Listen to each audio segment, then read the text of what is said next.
죽음의 강 황하를 건너온 소녀, 중국 팔로군 출신 기공연구가 윤금선. 14살 소녀가 제 땅을 떠나 만주로 갔다.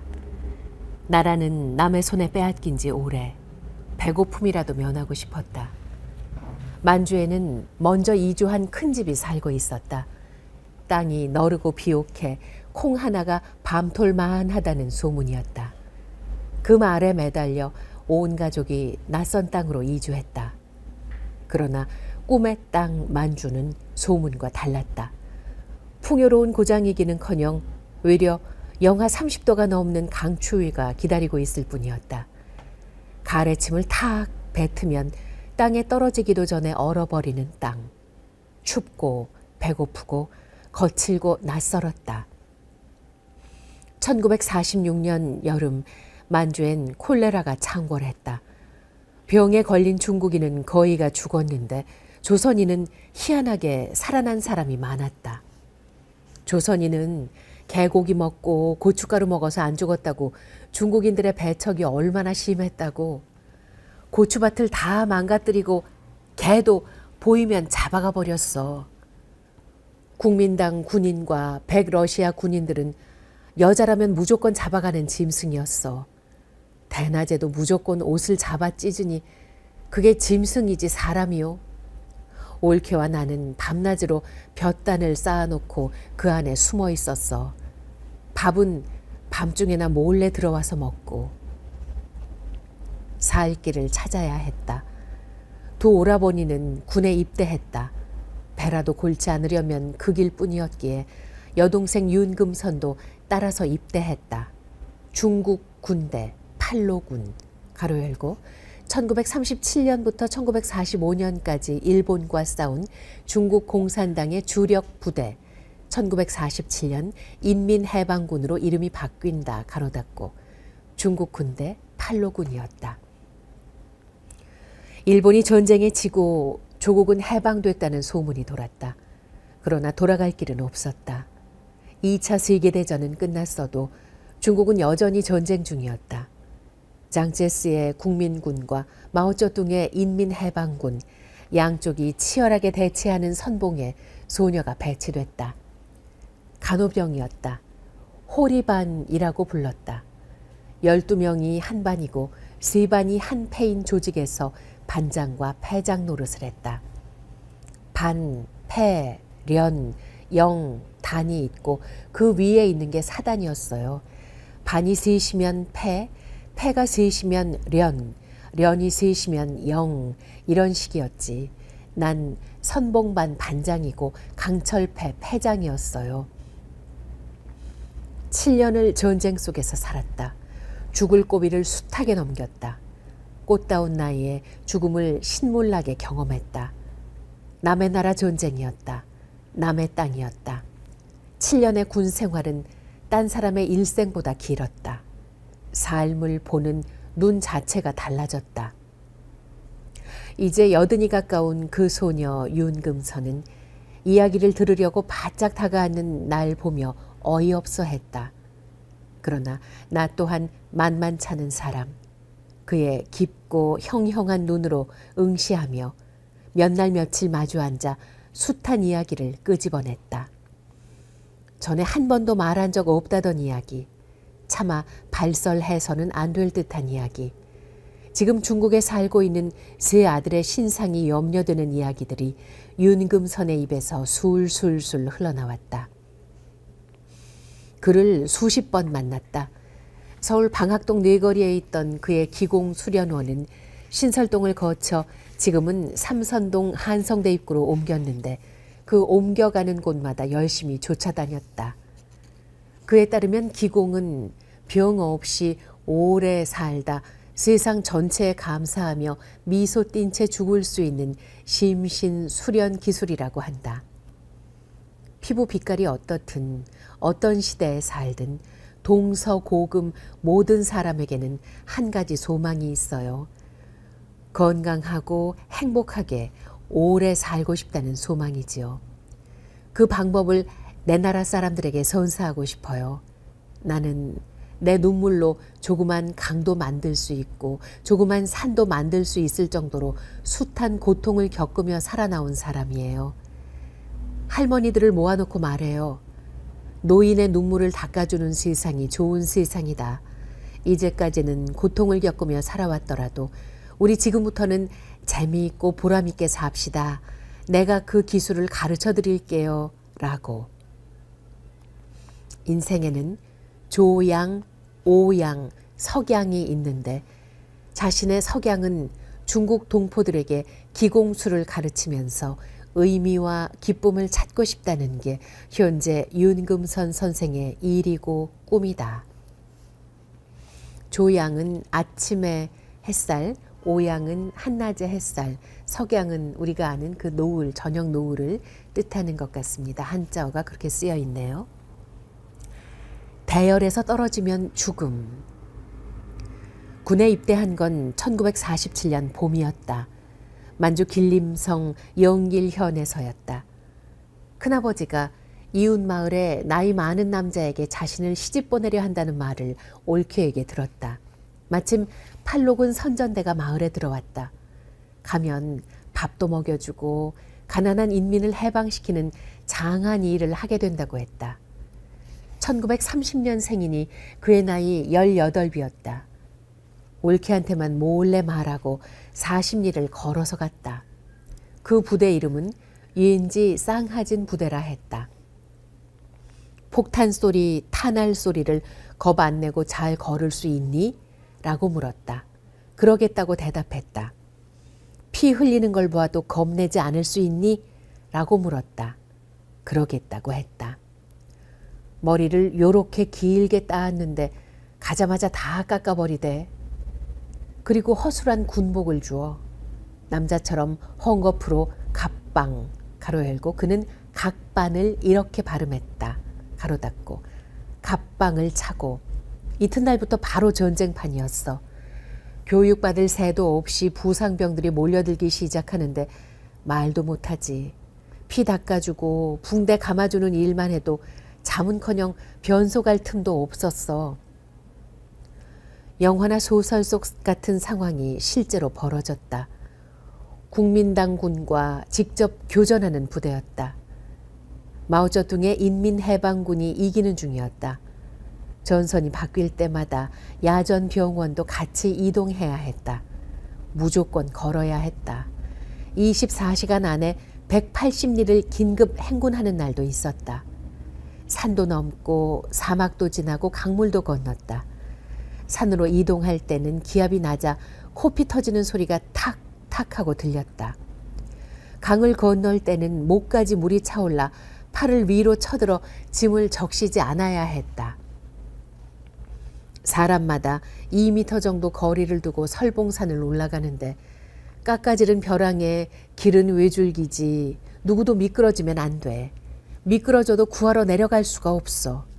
그 긴장된 길에서 날은 맑은데 코피 터지는 소리만 탁탁 하고 들리지. 12살 난 아이서부터 20대 되는 청년까지 수백 명이 쥐죽은 듯 고요하지. 어휴, 말도 말아요. 대열에서 이탈하면 그대로 죽음이었어. 내 몽고는 사막이라 디디면 발이 푹푹 빠지는 모래밭인데 몇 날 며칠을 그 모래밭을 걸어가는 거야. 그러면서도 그 마오쩌둥 부대는 우리는 인민의 자제병이다 라는 의식에 철저했다. 믿을 수 없는 얘기지만 죽어가면서도 조국과 인민의 해방을 위해서 죽는다고 만족해 했다.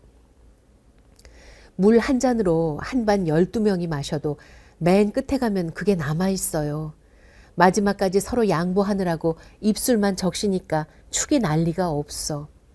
밥이든 물이든 간부들이 먼저 먹는 법이 절대 없었어. 언제나 전사가 우선이었지. 그 마오쩌둥 부대는 동지의식이 그토록 투철했지만 말할 수 없이 가난했다. 밥은 3끼를 주었지만 수수밥 아니면 옥수수밥이었다. 반찬은 소금에 절인 무 한 쪽이 전부였고 물이 없어 말 오줌을 마시는 건 늘상 있는 일이었다. 그냥 행군만도 아니었다. 전사들은 각자 짐을 져야 했다.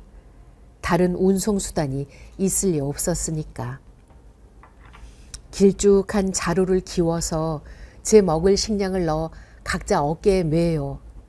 이런 말은 한 번도 한 적 없지만 인민군들은 강량이라고 해서 동전을 또 길쭉한 자루에 넣어 메고 다녔어요. 전사들은 아니고 간부들만 그 돈을 70개씩 자루를 넣어서 맸어. 그건 국민당이 다스리던 마을에 들어가면 그들에게 물건값을 치르기 위한 돈이었어요. 우리는 물 한 모금도 인민의 것을 공짜로 취하는 법이 없었거든. 이불을 또 한 꾸러미 메고 약통도 메고 간부일수록 짐이 무거웠다고요. 인민부대 안에서 구타나 징벌 같은 건 상상할 수도 없었다. 전사들을 진정 금쪽같이 위해 주었다. 간부는 사병의 머슴이란 생각이 투철해요. 한국전쟁 때 우리나라 군인들이 아랫사람을 구타한다는 소리를 나중에 듣고 깜짝 놀랐어. 아니 파시스트 군대처럼 왜 사람을 패요? 인민군대는 사병을 팼다가는 군사재판감이지. 조국을 위해 청춘과 생명을 바치러 나온 사람을 패기는 왜 패요? 여름옷 2벌, 겨울옷 1벌 지급되는 군복과 담요 하나가 보급품의 전부였다. 여자들은 생리대가 없어 어쩔 수 없이 여름옷 1벌을 뜯어 생리대로 써야 했다. 그러나 인민의 물건은 바늘 한 개도 탐해서는 안 되었다. 이동하다 빈집에 자물쇠가 채워져 있고 그 방 안에 두터운 솜니불이 켜켜이 쌓였어도 그 앞에서 떨며 밤을 지새울지언정 빈집에 마음대로 들어가지 못하는 게 규율이었다. 어느 집에서 물 한 모금을 얻어먹으려면 반드시 그 집 물독에 물을 가득 채워줘야 했어. 마당도 쓸어주고 집도 깨끗이 청소해주고 나오라고 했어. 한 번은 내가 어떤 마을에서 물을 기있다 두레박 끈이 뚝 끊어져 쇠로 된 바가지를 우물에 빠뜨렸어. 그럴 때 아무리 부대 이동이 급해도 바가지를 건져놓지 않고는 마을을 떠날 수가 없거든. 선발대는 이미 출발했는데 두레박을 빠뜨렸으니 간신히 두레박을 건져놓고 먼저 출발한 부대를 허겁지겁 따라가느라고 얼마나 애를 태웠던지. 죽음의 강 황하. 마침내 남쪽으로 내려가 황하를 건넜다. 물이 목까지 찬 바다 같은 강이었다.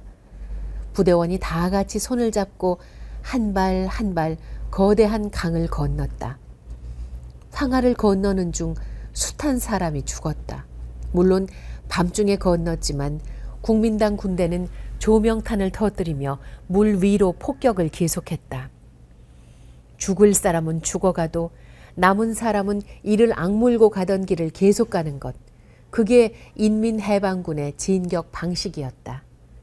화력에서는 뒤졌지만 지역 사람들은 대개가 인민군 편이었다. 국민당군 몰래 배를 저어와 12명인 반원 전체를 도강시켜주기도 했다. 그런 배가 뒤집혀서 전부 몰살한 반도 많았다. 윤금선 반장이 이끄는 반원은 한 사람도 죽지 않고 무사히 강을 건널 수 있었다. 가로 열고 후에 그는 아래 전사를 잘 보살핀 공로로 훈장을 받는다. 가로 닫고. 인민군대엔 10서너 살짜리 어린애들도 많았어. 그 애들은 눈만 감으면 사는 줄 알고 물속에서 마야 마야 엄마 엄마 하면서 눈을 꼭 감았어. 그렇게 늘 죽음이 목전에 있고 헐벗었어도 아니 바로 그랬기에 부대원끼리 나누는 정은 하늘 아래 그만큼 뜨거운 게 없을 정도로 절절했다. 밥을 서로 먹으려고 하는 게 아니에요. 나이든 반장들은 제 밥을 한 숟갈이라도 덜어내서 어린 병사에게 나눠주죠. 행군을 하고 나면 발바닥에 콩알 같은 물집이 잡혀요. 이걸 그냥 두면 탈이 나거든요. 소독한 바늘에 머리카락을 꿰서 물집에다 살살 통과시켜요. 머리카락만 남기고 바늘을 빼버리면 그 머리카락을 타고 밤새 진물이 빠져나오거든요. 어린 전사들은 발바닥에 다들 20개 남짓의 머리카락을 느리고 잠이 들지요. 날 좋으면 그걸 햇볕에 꾸덕꾸덕하게 말리고 그런 걸 서로 해주면서 걷는 거지요. 반장이나 패장들은 반원들 발목 주물러 주느라고 밤에 거의 잠도 안 자요. 눈 뜨면 죽어가는 부상병들. 큰 부상을 당하면 부상 자체보다 후방으로 후송되어 부대원들과 떨어지게 되는 걸 더 두려워했다. 그만큼 부대원끼리 감정적으로 밀착해 있었다. 어려운 전투를 마치고 나면 서로 어깨를 붙잡고 울었다. 꼭 월드컵 때 축구공 하나 넣으면 서로 붙잡고 우는 것 같았어요. 인민해방군은 연이어 승리했다. 사기가 하늘을 찔렀다. 그런 만큼 부상자도 많았다. 일선의 야전 이동병원은 늘 붐비고 바빴다. 야전병원이야 다 외과 환자지. 의사 간호사 구별도 없어. 그저 지혈하고 소독하고 피 모자라면 수혈하고 15분 간격으로 붕대 갈아 매주고 부상이 심한 환자는 후방병원으로 이송하는 거거든. 잠이 하도 모자라 의사와 간호사가 핀셋으로 붕대를 집어주다 꾸벅꾸벅 조느라고 허공에서 핀셋이 부딪히면 깜짝 놀라 깨어났다. 환자가 소리를 꽥 질러서 깨어나기도 하고 제 서슬에 놀라 눈을 뜨면 눈앞에서 환자가 과다출혈로 죽어가고 있었다. 제일 모자라는 게 피였어. 전쟁 중에 피를 어디 가서 구해? 구한들 무슨 수로 보관을 해? 의사와 간호사가 날마다 각자 제 피를 100mg씩 주사기로 빼냈어요. 모자와 군복에 다들 제 혈액형을 써붙이고 다녔거든. 그 당시 수혈은 다 호리반 전사들 피를 즉석에서 빼서 모자라는 동지들에게 넣어주는 식이었지. 팔다리가 끊어진 상병자도 많아. 그러면 일일이 밥도 떠먹여야 해. 대변 보면 닦아줘야 하고. 아휴, 그걸 어찌 말로 다 해. 그래 놓고는 금방 다시 행군을 시작하는 거지. 한 번은 그가 쓰러진 부상병을 등에 업고 달렸다. 그 와중에 그 부상자의 몸으로 또 한 번 탄알이 관통하는 게 느껴졌다.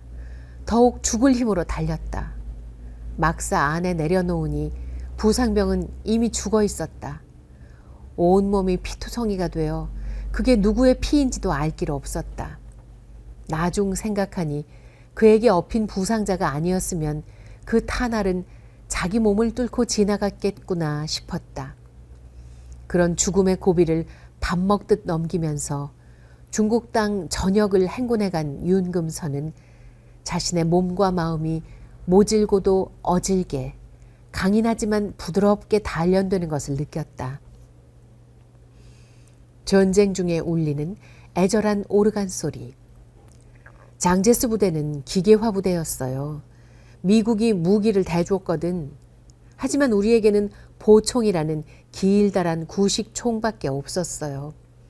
팔로군은 그런 무기로 결국 장제스 부대를 물리쳐서 본토에서 내쫓아버렸지. 그게 1949년 10월 1일이었어. 마침내 전쟁이 끝난 거지요. 그리고 이듬해 한국에서 전쟁이 났지요. 내가 어디로 갔냐고? 그건 차마 발설할 수 없어요. 아직 아이가 넷, 가로 열고 삼남일녀, 가로 닫고 아이가 넷이나 중국에 살고 있으니 그들에게 해가 가면 어떻게 해.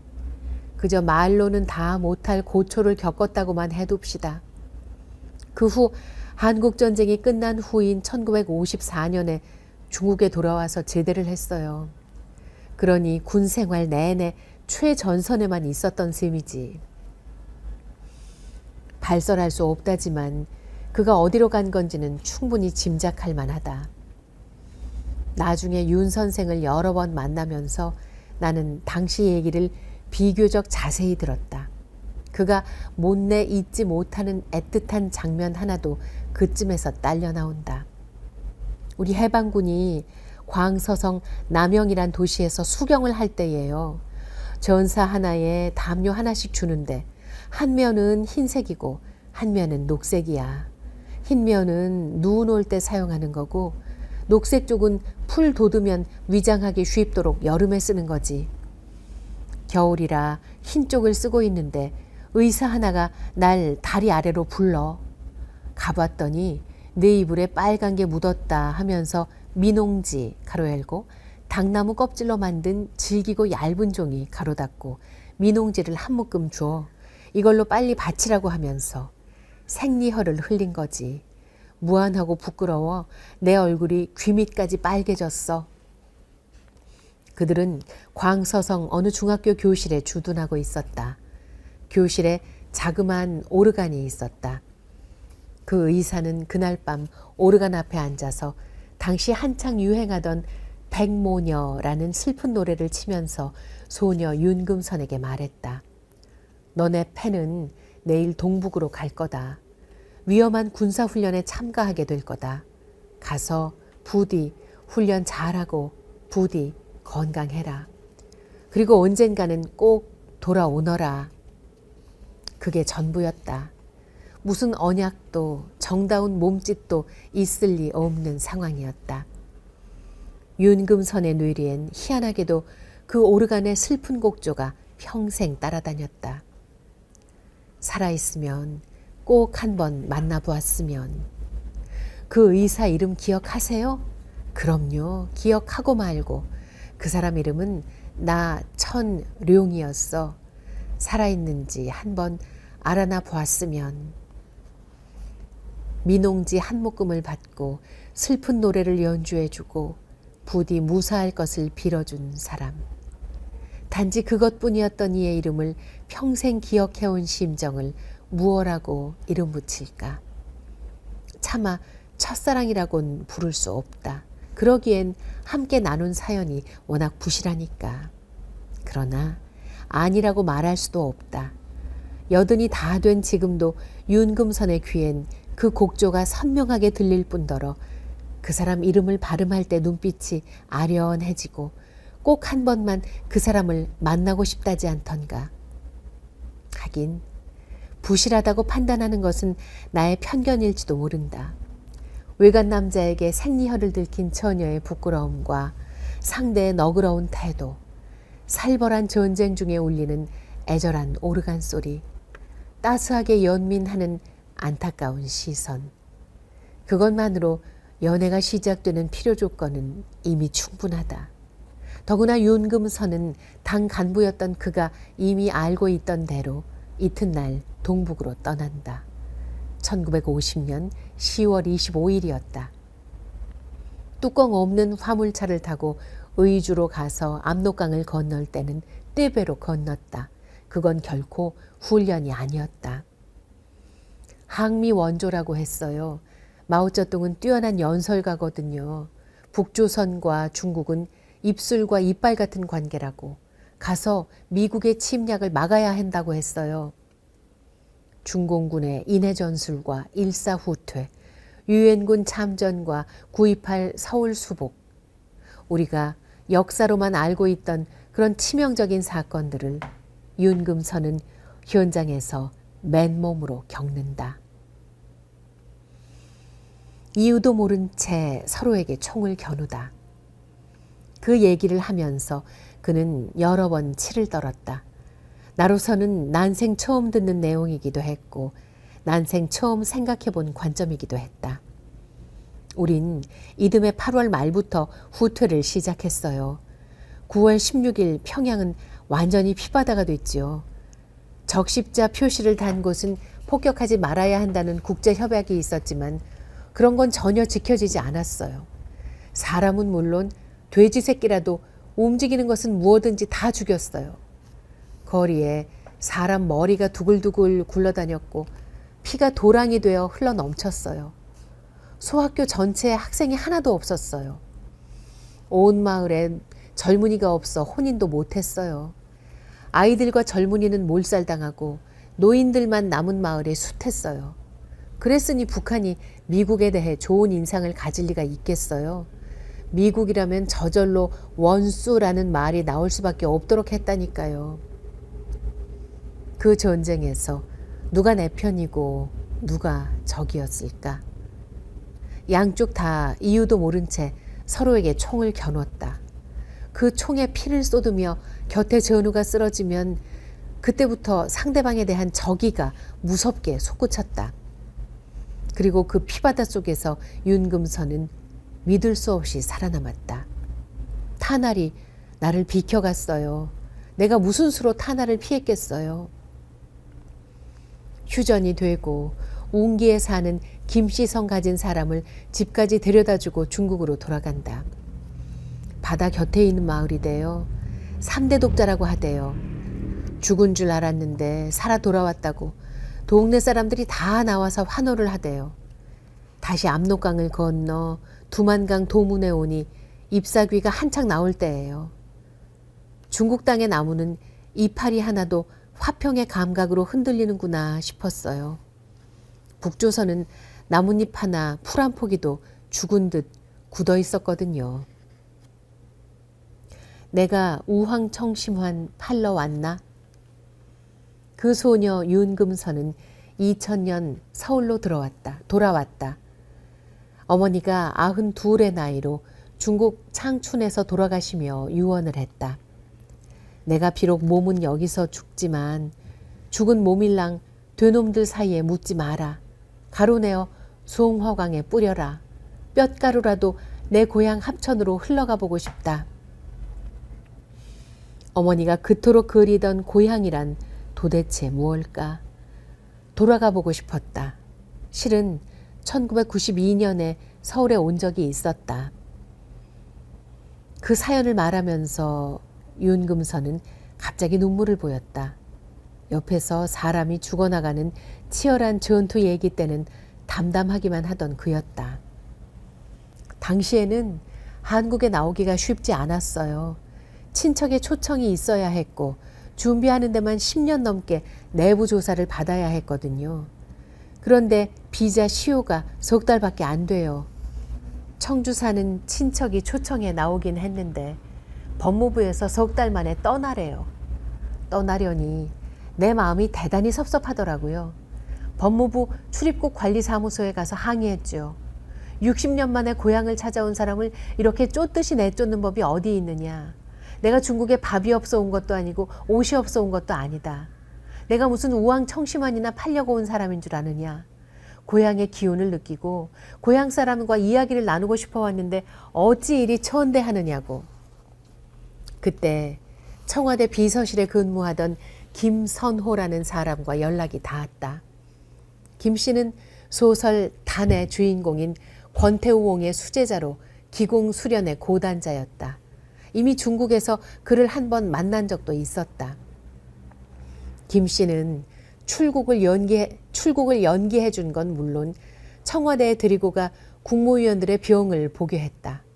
윤금선은 평생을 의사로 살아온 사람이었다. 군 제대 후 창춘 관성병원의 중서이 결합의사로 20년 넘게 근무했다. 중서이란 중국과 서양 방식의 의사를 말하는 것 같습니다. 문화혁명 때 이남이 고향이라는 이유로 10여 년간 의사직을 박탈당하기도 했지만 결국 복권되어 창춘병원에서 정년 퇴임할 때까지 숱한 환자를 치료했다. 서양의학과 한의학을 함께 공부했고 게다가 의사 재직 중 세계 최고의 대기공사 엄신 선생 문화에서 기공술을 배웠다. 동서양 의학의 결합에 기공이란 미세한 에너지 의학까지 통달한 기술이니 김선호 씨가 그의 기술을 아까워하고 자랑스러워하는 것도 무리는 아니었다. 그해 청와대에 들어가 문화부 장관과 외무부 장관의 병을 보았던 기억이 있다. 그 가족들의 병도 봤다. 처방도 떼고 음식과 운동법을 가르쳐 주었다. 당뇨병이 중해 눈에 합병증이 온 장관에게는 국화꽃을 가만히 오래 들여다보라는 묘방도 내려주었다. 가을에 피는 국화꽃이 우주 전기를 가장 많이 함유한 꽃이거든요. 내가 특이 공능 가로 열고 굳이 말하자면 초능력에 속하는 어떤 힘이다 가로 닫고 내가 특이 공능이 있거든요. 병을 보아줬더니 그 사람들이 신기해하면서 할머니 이걸로 음료수나 사드세요 하면서 주머니에서 종이를 몇 장 꺼내줘. 지금 생각하면 그게 수표였다고. 내가 여기 돈을 아나. 그걸 선호가 모아놓았다가 나중에 중국으로 별걸 다 붙여주대요. 당시만 해도 창춘에는 냉장고니 텔레비전이니 하는 게 없었어. 그런 낯선 물건에다 전자레인지까지 사서 보내주더라니깐요. 김선호란 이는 기공수련이 상당한 경지에 이른 사람이었던 모양이다. 민족 정기가 뭉쳐있다고 기록에 나오는 소백두산의 정체를 찾느라고 여러 번 중국에 다녀가기도 했다. 선호와 함께 역사 자료를 뒤져 길림성에 있는 소백두산이라는 곳을 찾아냈어요. 한국서 온 팀들과 거기서 밤새도록 수련을 했지요. 선호는 늘 말했어요. 선생님, 이 좋은 기술을 한국에 와서 쓰십시오. 우리나라에 기공을 보급해 주세요. 우리나라 사람들에게 특이 공능을 보여주세요. 언제까지 남의 나라에서 허송하고 계실 겁니까? 삼풍백화점 붕괴로 좌절된 한국행. 중국 가지 말고 홍콩에 잠깐 나갔다 다시 들어오는 수속을 해주겠다고 말했지만 때가 마침 대통령 선거철 가로 열고 노태우 대통령에서 김영삼 대통령으로 가로 닫고 대통령 선거철이라 선호가 하도 바빠 보여 일단 중국으로 돌아갔다. 얼마 후 김선호에게서 서류가 도착했다. 한국 입국 서류 절차를 다 밟아 보낸 것은 물론 선생님 예쁜 옷 사입고 좋은 신발도 사신고 오세요 하면서 돈도 상당액 넣어 보냈다. 우리 큰아들에게 병이 있었어요. 머리에 종양이 생겨 수술을 했는데 수술 중에 운동신경을 건드려 버렸거든요. 재수술하고 그러느라고 빚을 졌는데 선우 덕분에 그 빚을 갚을 수 있었지요. 얼마나 고마웠던지. 실은 윤금선이 의사로서 새삼 기공수련에 몰두한 것도 그 아들 때문이었다. 시키는 대로 좋은 옷과 신을 샀다. 며칠 후면 한국으로 출발한다고 만반의 준비를 갖춰놓은 상태였다. 그런데 서울에서 전화가 왔다. 불길했다. 받아보니 선호 아내였다. 선생님, 백화점이 무너졌어요. 아범이 기표 손을 잡고 백화점을 간다고 나갔는데 선생님, 제발 우리 기표와 아범을 살려주세요. 삼풍백화점 붕괴였다. 따라서 그의 한국행도 붕괴됐다. 더 가까운 사람이 죽은 경험도 많았지만 선호 때처럼 슬프지는 않았어요. 정신이 확 나가서 밤새도록 기도해도 아무것도 떠오르질 않았어요. 다음 날 자시쯤에야 선호와 애가 건물 더미에 깔려있는 게 어렴풋이 보였어요. 이미 희망이 없대요. 구하산에 가서 법사 6명을 청해서 선호의 49제를 지내줬지요. 그러고는 한국 올 생각을 접었어요.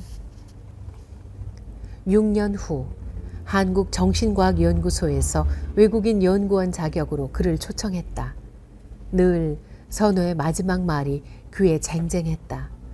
외국이 아니라 한국에서 기술을 전해달라는 말. 앞에도 언급했지만 그는 중국 정부가 인증하는 고급 기공사, 특이 공능 기공사의 자격을 갖춘 사람이다. 마침 출판사 정신세계원과 인연이 닿았다. 그곳에서 양생 기공사반을 만들어주어 사람들에게 기공을 가르쳤다. 나이를 추월한 젊음과 비상한 정신력의 원천이 기공에 있다는 것을 엄신 선생에게 배운 이론과 실기를 가르쳤다. 5해 만에 400여 명의 제자가 생겼다. 제자들은 스승의 귀화를 간절히 원했다. 죽은 선호와 똑같이 소중한 기술을 조국에 풀어놔야 한다고 설득했다. 그는 2004년 고국을 떠난 지 60여 년 만에 대한민국 국적을 되찾았다. 귀화해 법적 한국인이 됐다. 귀화하면서 방학동 네거리에 난강 가로 열고 윤금선의 호 가로 닫고 난강 기공양생 수련센터 문을 열었고 지금은 삼선동으로 위치를 옮겼다. 손가락 하나만으로 물구나무 서기. 그는 매일 새벽 3시에 일어난다. 그 시간에 수련한 지 수십 년이다. 음식은 하루 한 끼만 먹는다. 복귀할 수 있는 힘이 있으면 실은 인간은 음식을 먹지 않고 우주의 기를 흡입하는 것만으로도 충분히 살 수 있다는 주장이다.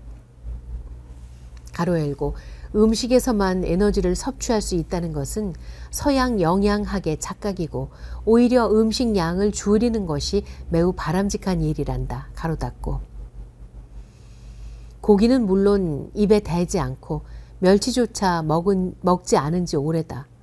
중국에선 오신채도 취하지 않았지만 한국에서 워낙 마늘 들어간 음식이 많아 손님이 오시면 유난 떨지 않고 그냥 먹는 편이다. 단 하루 한 끼 이상은 먹지 않는다. 그 한 끼도 고구마나 누룽지 같은 걸로 가볍게 거쳐간다. 허기지면 잣 몇 알 넣고 바나나를 갈아서 조금 마실 뿐이다. 그래도 그는 기운이 넘친다. 인간이 음식을 먹는 것은 우주 에너지를 섭취하기 위함인데 음식을 통한 간접적인 방법 대신 호흡을 통해 직접 흡수할 수도 있다는 것이다. 손가락 하나만으로 물구나무 서기를 10분씩 하고 양다리를 가뿐히 180도로 펼쳐놓는다. 비호같이 산꼭대기에 오르고 6시간을 쉬지 않고 강의해도 지치는 걸 모른다. 피부와 머리칼은 거의 청년 같다. 윤기 흐르고 탄력 있다. 목욕탕에 가면 다들 머리칼도 만져보고 몸매도 만져봐요. 무얼 먹기에 이러냐고 물어요. 새벽 3시에 일어나는 건 인시, 새벽 3시부터 5시. 인시가 우주의 황금 시간이기 때문이다. 하루 중 그 시간대가 양 중의 양으로 무얼 하든 최고로 집중력이 높아지는데 우리나라 사람들은 그걸 모르고 아까운 시간을 대개 잠으로 허비해버린다. 그게 그는 몹시도 안타깝다. 인시는 단전 기가 가장 활력 있을 때예요. 오늘은 어제도 아니고 내일도 아닌데 그 시간에 잠을 자다니. 생활시계가 잘못 돌아가고 있는 거예요. 한국은 개인 사업이 대단하니까 밤에 늦게 자느라고 3시에 못 일어나지요. 그러나 중국인들 중엔 인시에 일어나 도 닦는 사람이 굉장히 많아요. 그는 고기를 많이 먹는 민족, 노인을 공경하지 않는 민족은 공업이 많이 쌓인다는 말도 했다. 내 생각에 그 말은 새로운 세기의 혼돈스러운 삶의 지표가 되는 이데올로기가 될 듯했다. 따로 자연보호니 환경인식이니가 필요 없는 선언이었다. 사람은 채식하고 소식해야 해요. 고기에 사료를 대느라고 지구에서 기른 채소의 절반 이상이 든다고 하잖아요. 채식을 하면 양식이 적게 들어요. 많은 사람이 나눠 먹을 수가 있어 좋고 개인이 병 없이 살 수 있어서 좋고 일부러 비육동물을 기르지 않으면 생태 평형이 이루어져서 좋지요. 소식하고 채식하면 탐심이 없어져요. 탐심이 없어지면 만족감도 절로 따라오지요. 고기에는 죽으면서 품은 그 짐승의 한이 배어 있어요. 그게 우리 몸에 자꾸 쌓여서 좋을 일이 있겠어요? 우주 만물과의 대화. 노인들이 한을 품고 죽게 해선 안 돼요. 돌아갈 때 웃으며 화평하게 가는 노인이 많은 나라가 잘 되는 나라예요. 불행하게 세상을 뜬 노인이 많으면 나라의 재난이 그치지 않게 되어 있어요. 생명을 귀중하게 여기고 힘없는 무력한 사람들을 도와주는 나라가 복받고 잘 살 거예요. 그게 안 되면 이 나라가 아무리 전자제품을 잘 만들고 많이 팔아도 아무 소용 없는 일이에요. 원한을 품고 저 세상으로 가는 사람이 많으면 그 원한은 이 땅에 남게 되죠. 그 신호, 가로 열고 시그널, 가로 닫고 그 신호가 나라 안에 공업, 가로 열고 공동의 업보, 가로 닫고 공업이 돼서 남아있으면 후손이 잘 될 수가 없어요. 자연에 자꾸 따스한 사랑을 줘야 해요. 그 따스한 사랑이 결국 세상을 화평하게 만들거든요. 이 말을 그는 아주 조용하게 했다. 기공을 모른다고 그의 이야기를 백일몽으로 취급해버릴 건가? 그는 세상 모든 생물이 대화 상대가 될 수 있다고도 말한다. 그러니 암만 혼자 있어도 외롭지 않다. 아니 생물이 아니라도 상관없다. 아침마다 높이 쳐놓고 뛰어넘는 고무줄에게도 얘기하고 빈 방과도 얘기를 나누고 빗소리에게도 말을 건다. 중국을 떠날 때 수련하던 곳에 있던 소나무에게도 작별 인사를 하고 왔다. 안녕. 이번에 가면 몇 년 있다 오게 될 거야. 그동안 잘 지내렴. 분별심이 없기에 우주 만물과 의념, 의식으로 얼마든지 대화할 수 있다. 주변에 있는 사물을 천대해 보세요. 불만을 가지는 감각이 반드시 있거든요. 반대로 아껴주고 사랑해주면 주변이 반드시 환한 감각으로 보답을 해오거든요. 노인들을 만나면 늘 그렇게 권해요. 대화 상대가 없어 외롭다고 자식들 원망하지 말고 꽃이라도 심어놓고 말을 걸어보라고. 그러면 집안에 화기가 절로 생겨난다고. 짐작했겠지만 그가 연마한 엄신기공의 근본은 신체 수련이 아니라 덕성 수련이다. 덕성은 기공세계의 문을 열어주는 황금 열쇠다라는 것이 윤금선이 가장 강조하는 말이다. 기공수련자가 덕을 쌓지 않으면 모래를 삶아서 밥이 되라는 것과 같아요. 심성 수련을 경시하고 공법에만 뜻을 두면 아무리 오래 수련해도 기술이 늘지 않아요. 모든 사람이 내 가족이요. 모든 만물이 내 스승이다. 이것이 엄신대사님이 요구하는 덕성입니다. 책갈피 하나도 나를 도와주었으니 감사하고 물컵 하나라도 나를 편하게 물 마시게 해주었으니 감사하다. 그래서 소중히 아끼고 소중히 다루고 아껴준다. 그것이 덕성의 기본이 되는 겁니다. 기공은 신체 수련이 3, 마음 수련이 7이에요. 특이 공능을 개발하고 천목, 가로 열고 하늘의 눈, 가로 닫고 천목을 열까를 먼저 생각해요. 그러나 천목은 누가 열어줘서 열리는 게 아니에요. 덕성이 높아져 내 몸의 지인기가 날마다 쌓이는 어느 날 저절로 열리는 거지. 창춘병원에 근무할 때 그에게는 지병이 있었다. 만성위염에 관절염에 목디스크에 중허증이라고 귀에서 소리가 나는 증세까지 있어 걸어다니는 종합병원이라 불렸다. 그러던 중 병원으로 날아온 기공 수련 프로그램 안내서를 우연히 봤다. 1979년 처음 배운 건 학상장 기공이었다. 그걸 마스터한 후 엄신대사를 찾아가서 다시 그에게 수련을 받았다. 기공에 관한 공식 명칭도 여럿 얻었다. 중국 기공과학연구회 특별회원, 길림성 기공과학연구회 상무, 길림성 학상장 기공위원회 이사장 등. 기공을 배운 이후 약을 모르게 됐다. 지병이 싹 사라졌고 외려 몸이 젊어졌다. 서울 와서 롯데월드인가 아이들 노는 기구 많은 곳에 갔는데 공중에 빙빙 도는 그네 같은 걸 타고 싶더라고요. 머리가 허연 노인이라고 표를 안 끊어주는 거예요. 그건 50세까지만 타는 게 규정이래요. 하도 재미가 있을 것 같아 이쪽에 와서 모자를 하나 샀지요. 흰 머리카락을 모자 안에 다 감추었더니 아무 말 않고 표를 끊어주대요. 옆 사람은 웩웩 구역질을 하는데 나는 좀 더 탔으면 싶더라고요. 병원에서 신체 나이를 측정해 보니 45세 정도로 나오더란다.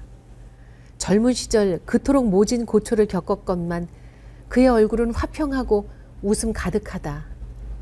인간이라면 모름지기 이 세상을 뜨는 그날 미소를 띠며 단정히 앉아 그동안 고마웠어요. 다들 안녕히 계세요. 라고 하직 인사를 하고 가야 한다는 게 그의 생사관이다. 세상이 고해라지만 인간으로 탄생한 그 자체가 엄청난 축복인데 감사하고 가는 게 온당하지 않겠냐는 거다. 갈 때는 최소한 울지 말아야. 내가 오랫동안 병자들하고 같이 지낸 사람 아닙니까? 곁에서 지켜보니 몸 아픈 게 가장 큰 고통입디다. 좀 모자라게 먹고 좀 춥게 입는 것은 아픈 것에 비하면 아무것도 아니에요. 나는 돈도 없고 지위도 없어요. 중국 가면 혁명 유공자로 연금도 나오고 아무도 날 괄시하지 않지만 한국에선 중국 교포를 좀 우습게 하는 경향이 있지요. 미국이나 일본 교포하고는 대우가 다르더군요. 나는 일생 3가지 커다란 서름을 당하며 사는 사람이에요. 어려서는 식민지 백성이라는 서름, 중국에서는 소수민족이라는 서름, 돌아와서는 교포라는 서름. 가장 행복하고 충만했을 때가 그런 서름 없는 전쟁 중에 군대 시절이었다면 믿을 수 있겠어요? 그러나 비록 가진 것 없이 나이 먹었어도 나는 70평생 살면서 터득한 바른 길을 알고 있어요. 그걸 죽은 선호 말처럼 우리나라 사람들에게 알려주고 싶어요. 이 세상에 울고 태어났는데 그리고 살면서 울 일도 많았는데 갈 때는 최소한 울지 말자는 겁니다. 나이가 들면 자기 인생을 미소를 띠고 바라보면서 편안하게 죽을 준비를 해야지요. 나는 이렇게 사니까, 이렇게 먹으니까 몸이 나날이 편하고 좋아지더라는 것을 직접 보여주고 싶어요. 가난한 청년과의 결혼. 친정의 2 오라비는 다 팔로군에 나가 죽었다. 살아 돌아온 건 딸인 윤금선 뿐이었다. 아들 대신 친정 부모님을 모시고 살아야 했다. 당신은 가부장제가 철저해 딸이 부모를 모시는 게 쉬운 일이 아니었다. 친정 부모님을 모시는데 반대하지 않을 조선 사람을 찾았다. 병원의 동료가 가난한 청년을 소개했다. 집에 찾아왔어요. 나가보니 한겨울인데 얇은 재킷에 발가락이 나온 양말을 신고 서 있어요. 그게 마음이 찡해서 결혼을 결심하고 말았죠. 나중 알고 보니 그 재킷조차 형에게 빌려 입고 온 거더라고요. 혼인을 하고 보니 양쪽 부모 형제 합해서 딸린 식구가 11명이나 됐다. 아이가 태어나자 식구 수는 더 늘어났다. 그는 창춘병원의 중견이었지만 공산사회의 의사 급료는 낮았다. 그는 전쟁에서 대공을, 커다란 공이란 뜻인 것 같습니다. 대공을 3개나 따낸 유공자로 국가로부터 연금을 받았다. 그렇지만 식구가 하도 많아 살림은 넉넉할 수가 없었다. 게다가 아들이 병이 났고 수술이 잘못됐고 그도 몸이 아팠다. 내가 기공 공부를 시작한 건 양이만으로는 무언가 부족한 걸 느꼈기 때문이에요. 양이는 단순히 주사 놓고 약 바르고 자르고 깁고 하는 것만 알잖아요. 한의를 배우면서 좀 더 미세한 것을 알게 됐어요. 한의 자체가 기공과 연관되어 있었기에 자연스레 기공으로 관심이 흘러갔죠. 내가 기공을 배운 과정은 여간 힘든 게 아니었어요. 경제적 여유도 없었고 시간을 쪼개기도 힘이 들었죠. 중국은 땅덩이가 하도 넓어 기공 공부하기 위해서 사흘 밤낮을 기차를 타고 가야 했거든요. 일주일 공부를 위해 일주일을 차로 달려가야 했으니. 그러나 양의와 한의와 기공을 다 해보니 그 효과를 누구보다 잘 알겠어요. 그래서 나는 의사들이 이 공부를 했으면 좋겠다는 거예요. 양의로 안 되면 한의 기술을 쓰고 그게 안 되면 기공을 또 같이 쓰라는 겁니다. 종합치료를 하면 무슨 병이든 정말 빠르고 훌륭하게 치유되거든요. 인생, 감사해야 할 대사건.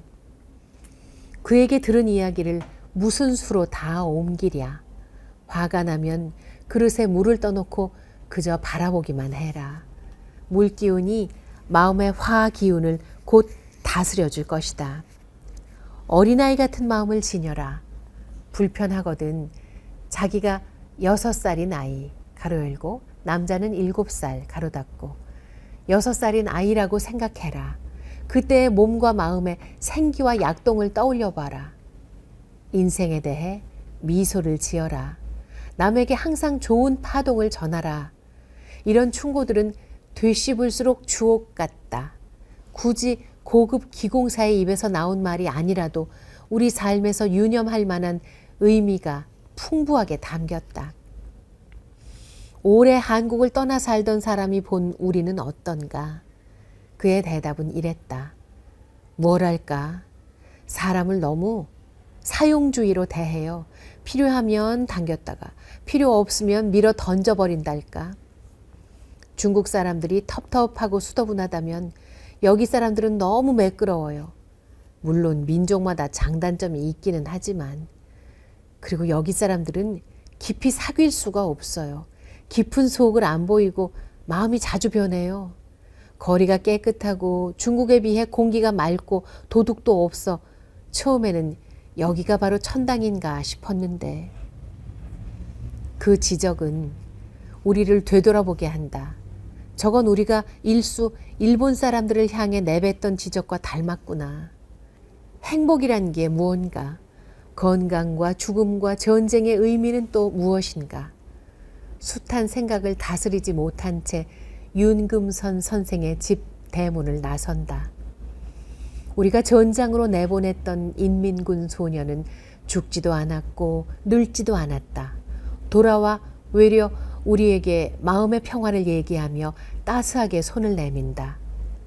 인간으로 태어나 하늘을 이고 땅을 밟으며 못 생명과 더불어 우주 에너지를 호흡할 수 있다는 것은 그의 말처럼 감사해야 할 대사건임에 틀림없다고 말하면서 덧붙임.